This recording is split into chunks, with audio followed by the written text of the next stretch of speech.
अर्जुन मेहर जी, पहले आपसे ही जानना चाहती हूँ, क्या माफी काफी नहीं है? माफी तो चाहते थे आप लोग। खेद प्रकट करने में और माफी मांगने में, दोनों में दिन रात का अंतर है। पहली बात तो हमें ये समझना पड़ेगा। और दूसरी बात कि आप किसी भी समुदाय के प्रति इस तरह का नफरतपूर्ण बयान दें, और फिर जो हमने लगातार विधानसभा में देखा, किस तरीके से बातों को तोड़ मरोड़ने की कोशिश की गई। मदन दिलावर जी द्वारा कहा गया कि वो खुद भी आदिवासी है, तो वो प्रूव कर दे हमें कि वो आदिवासी हैं, और कौन सी किसके तहत वो खुद को आदिवासी कह रहे हैं, ये हमें बताएं कि वो आदिवासी हैं। तो केवल खेद प्रकट करने से काम नहीं चलेगा। अभी हमारे विधायक सदन में हैं और लगातार इस मुद्दे पर जब तक बोलते रहेंगे तब तक कि मदन दिलावर जी का इस्तीफा नहीं हो जाता है। हमारी मांग, किसी भी शब्द से किसी को ठेस पहुंची है तो मैं खेद प्रकट करता हूं, तो क्या दिक्कत है? वो तो माफी मांग रहे हैं, और क्या चाहिए आपको? नहीं, खेद प्रकट करना और माफी मांगना, और ये खेद प्रकट भी उन्होंने दिल से नहीं किया। ये खेद प्रकट, उनकी जो पूरी आप भाषा सुनेंगे, पूरा स्टेटमेंट सुनेंगे जो आज उन्होंने सदन में कहा, और जिस तरीके से बोल रहे थे, कहीं भी उनके मुख पर मुझे ये बताइएगा, नहीं था मैं कि कुछ लिख कर लाई हूं सर, मुझे बताइएगा कि इससे अलग शब्द हो तो आप बताइएगा, मुझे करेक्ट करिएगा, ठीक है? उन्होंने कहा है कि विधानसभा में खेद प्रकट किया है, सदन में कहा, बैठक शुरू होने पर कहा, ये आदिवासी हिंदू समाज का श्रेष्ठ अंग है। मेरे शब्दों से विपक्ष को या किसी आदिवासी बंधु को जो मेरी जाति के हैं कोई कष्ट हुआ तो मैं खेद प्रकट करता हूं। इसमें कहाँ गलत भाषा का उपयोग किया गया है, मुझे बताइए। नहीं, मैं ये नहीं बोल रहा है गलत भाषा का कोई इस्तेमाल किया है, लेकिन मैं ये कहना चाहता हूं कि शब्दों को तोड़ मरोड़ना, शब्दों की जो कलाकारी है वो आज मदन दिलावर कैसे कहें जो आप लोगों को लगे कि माफी मांग रहे हैं? बिल्कुल ऐसे कहे कि मैंने बयान दिया, आदिवासी समुदाय के प्रति जो बयान दिया, वो मेरा बयान बिल्कुल निंदनीय था और उसके लिए मैं तहे दिल से माफी मांगता हूँ। अच्छा, ये कहे। विषय यही समाप्त हो रहा है। अर्जुन मेहर जी, बीजेपी का ये कहना है कि माफी मांग लिया, अब इससे आगे कुछ नहीं। आप लोग क्या चाहते हैं? लोगों का देखिए, हमारा तो सीधा सीधा साफ साफ कहना है, और हमारे राजकुमार जी ने, रोज जी ने भी कहा कि हम इस्तीफा चाहते हैं, और हमारी पूरी पार्टी और हमारा समुदाय शिक्षा मंत्री का इस्तीफा चाहता है। सीधी सी बात, क्योंकि ये शिक्षा मंत्री के तौर पर, मैं आपको बीच में रोकूंगी भी नहीं, सुनिए मेरी बात, मुझे बताइए, जब डीएनए वाला बयान आया तो सबसे पहले आप लोग क्या चाहते थे? माफी मांगो यही कह रहे थे बार बार, शिक्षा मंत्री माफी मांगे, शिक्षा हम तो माफी के साथ इस्तीफे की मांग कर रहे थे। मैडम, आपके वीडियो फुटेज निकाल लीजिए, जब हमने 2 बार प्रोटेस्ट किया, एक बार हमने जवाहर सर्किल पे किया और एक बार हमने अमर जवान ज्योति पे किया। दोनों दिन के फुटेज निकाल लीजिए, हमारे पंपलेट्स आपको नजर आ जाएंगे, उनके अंदर हमने साफ साफ लिखा है शिक्षा मंत्री इस्तीफा दे, और हमारे पहले दिन से डिमांड ये है, क्योंकि ये शिक्षा मंत्री के तौर पे काम कुछ नहीं। कृष्ण जी क्या वो तो हम देखिए, शिक्षा मंत्री को इस्तीफा देना पड़ेगा, नहीं तो आदिवासी क्षेत्रों के अंदर उन्हें विरोध झेलना पड़ेगा। वो जहां जहां जाएंगे उन्हें वहां काले झंडे दिखाए जाएंगे और उन्हें वहां विरोध का सामना करना पड़ेगा। ये हम साफ साफ कह देना चाहते हैं। मुझे एक बार बताइए, हमारे यहाँ हमारे देश में कहा भी जाता है, और देखिए एक रीत भी है, माफी मांगने वाला बड़ा हो जाता है।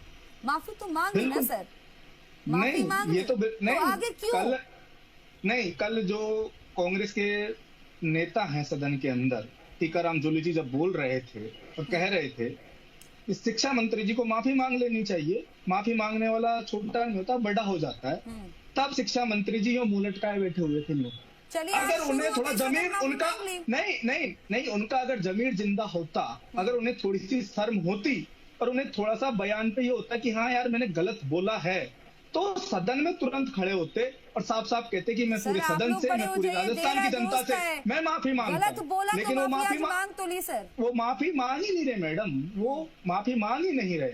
वो कह रहे हैं कि मैं खेद प्रकट कर रहा हूँ, और खेद प्रकट करना और माफी मांगने के अंदर दिन रात का अंतर है। आप किसी भी हिंदी के जो लिटरेचर का विद्यार्थी हो, उससे आप पूछ सकते हैं कि खेद में होता है, मत समझाइए। बिल्कुल, तो ये जब शब्दों का हेरफेर मंत्री जी खेल रहे हैं, तो मंत्री जी को साफ साफ माफी, अगर इतना ही दुख है तो साफ साफ माफी शब्द बोलने से किसी को कष्ट हुआ, मैं भी आप में से हूँ जी, अगर कष्ट हो ही रहा है तो फिर उन्हें ये लाइन एक्स्ट्रा ऐड करने की जरूरत कहाँ पड़ी कि आदिवासी हिंदू सनातनी आप किस आधार पे कह रहे हैं कि आदिवासी समुदाय हिंदू समुदाय है?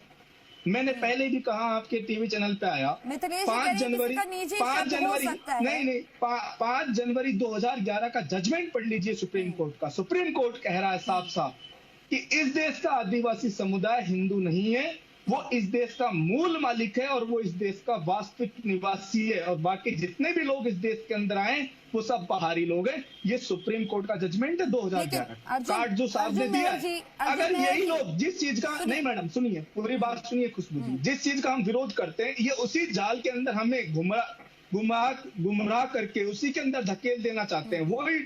वही चीज रची जा रही है दोबारा कि आदिवासी हिंदू बना दो। भाई क्यों बना दो? हमें हमारा धर्म कोड दे दो ना। आप अगर इतने ही देसी हो, आप कहना चाहते हो, आप क्या मानना नहीं चाहते क्यों? पूरे देश की इच्छा है, पूरे देश के आदिवासियों की इच्छा है, और तुम पूरे देश तमाम के आदिवासियों का हम इच्छा है। सम्मान करते हैं जिनकी ये इच्छा है। उन तमाम आदिवासियों का हम सम्मान करते हैं जो वो चाहते हैं। किसी को कोई बदल नहीं सकता है, किसी के कहने पर बदल भी नहीं जाएगा।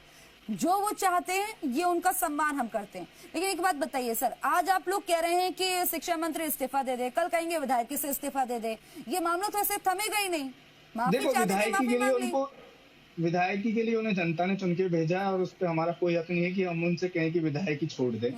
लेकिन इस सरकार के जो पर्ची सरकार है, इन्होंने उन्हें मंत्री बनाया है, तो इस पर्ची सरकार से हमारी डिमांड ये जरूर है कि उन्हें शिक्षा मंत्री से हटाया जाए, क्योंकि वो शिक्षा मंत्री रहने लायक काम ही नहीं कर रहे। अगर थोड़ा दुख भी होता, उन्हें अच्छे से दिल को होता, तो मैडम आपको एक बताता हूँ, आपको मैं एक बात बताऊँ, अगर ये शिक्षा मंत्री के तौर पे इससे आगे कुछ भी नहीं है, माफी मांग रही है, वो ये कह रहे हैं। मैं उनसे कह देना चाहता हूँ, जो यहाँ बीजेपी के प्रवक्ता हैं सर, इससे आगे बहुत कुछ है। अभी 15 दिन के प्रेशर के अंदर ये लोग खेद प्रकट कर रहे हैं। जब उपचुनावों के परिणामों के रिजल्ट आएंगे और जब दक्षिणी राजस्थान से बीजेपी का सूपड़ा साफ होगा, तब आप कहोगे कि हमसे बहुत बड़ी गलती हुई, हम आपके पैरों में पकड़ के माफी मांग रहे हैं। आप ये बोलोगे? ऐसी नौबत बताएगी कि कृष्ण जी? बिल्कुल यही नौबत आएगी, मैं बता देना चाहता हूँ। जवाब दीजिए। हाँ, देखिए, पहली बात तो बीजेपी के प्रवक्ता यहाँ पर साफ साफ झूठ बोल रहे हैं। जिन मंथ का वो जिक्र कर रहे हैं, पूरे बेणेश्वर धाम के वो मंथ है, और बेणेश्वर धाम आदिवासियों का धार्मिक स्थल है। और उस बेणेश्वर धाम को हम सब जानते हैं कि पिछले 5 साल के अंदर किस तरीके से आप लोगों ने आदिवासियों से छीना है, किस तरीके से गैर आदिवासियों को वहां पर बिठाया है, ये हम सब जानते हैं। पिछले 5 साल के अंदर क्या राजनीति आप लोगों ने वहां बेणेश्वर धाम पे करी है। और आज उसी बांसवाड़ा के मानगढ़ धाम पर आज उसी मानगढ़ के बांसवाड़ा के मानगढ़ धाम पर लाखों आदिवासी एकत्रित हुए। अगर आपके पास जवाब नहीं है तो किस नैरेटिव की बात कर रहे हैं? आपसे सीधा सवाल किया जा रहा है, उसका जवाब दीजिए आप। कौन से सवाल का सीधा जवाब नहीं मिल रहा आपको? नहीं सर, बताइए ना, सीधा एजेंडा है कि ये अपने को अलग दिखा करके सेपरेटिज्म का जो मैसेज देना चाहते हैं। नहीं, किसका मैसेज हम देना चाह रहे हैं? ये जिस सेपरेटिज्म का मैसेज देना चाहते हैं, किसी हम से हिंदू भी नहीं सवाल है, अगर ये क्या है? जो कि नैरेटिव से हटाने वाला हो। अगर इनका धर्म है तो अलग से कोर्ट लेने की जरूरत कहाँ है? नहीं, आप मुझे बताइए, आपके पास जवाब नहीं है कृष्ण कुमार जी, तो आप नैरेटिव सेट करने की बात करेंगे? जवाब दीजिए आप सीधा, जो पूछा जा रहा है आपसे। आप हमारी पहचान पर अतिक्रमण करेंगे क्या? आप ये मुझे बताइए। और सेपरेटिज्म आपने इस देश में घोला है, सेपरेटिज्म का झेर आपने इस देश में घोला है, हमने नहीं। सेपरेटिज्म को स्थापित करना चाहते हैं, वो सेपरेटिज्म आपने इस देश में घोला है, हमने नहीं। बाकी इसके पीछे निहितार्थ सबको समझ में आ रहा है। जयपाल सिंह मुंडा जब सदन में बोल रहे थे, जब हमारे सदन में बोल रहे थे, जब संविधान सभा के सदन में बोल रहे थे, तो जयपाल सिंह मुंडा कहते हैं कि हम लोकतांत्रिक देश के वो आदिवासी समुदाय हैं जिन्हें पूरे दुनिया के लोगों को हमसे लोकतंत्र सीखना चाहिए। हमसे ज्यादा लोकतांत्रिक लोग कोई नहीं होंगे साहब पूरे दुनिया के अंदर। हमने पूरी दुनिया के लोगों को इस देश के अंदर एकत्रित किया, उनको आने दिया। और आज आप लोग हमारी जमीन पे आए, कल को ये कह दो कि तुम्हारी पहचान ही खत्म कर दो, ये नहीं चलने देंगे हम।